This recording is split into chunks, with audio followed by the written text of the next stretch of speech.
Hi everyone, welcome back to my channel. Kissing scene ni Jake Cuenca at Andrea Brillantes pinag-uusapan, Jake mabaho daw ang hininga.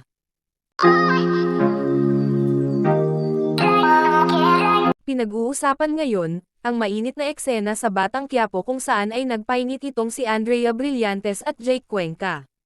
At ito din daw ang unang role ni Andrea Brillantes na matured role, kung saan nga ay makikita kung gaano nilapang ni Jake si Andrea.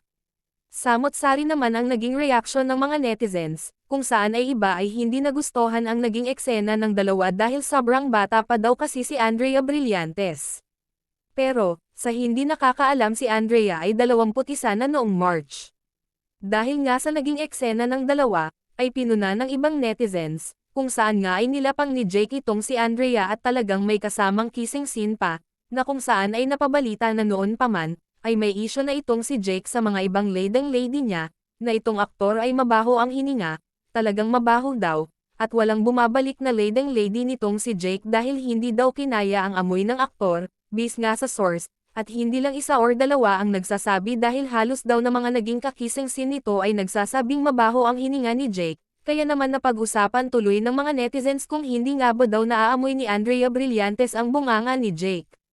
Pero, sa hindi nakakaalam, ay inamin na noon ni Andrea na mayroon siyang issue sa kanyang pang-amoy, kaya posibleng walang masasabi si Andrea sa kanilang naging kissing scene.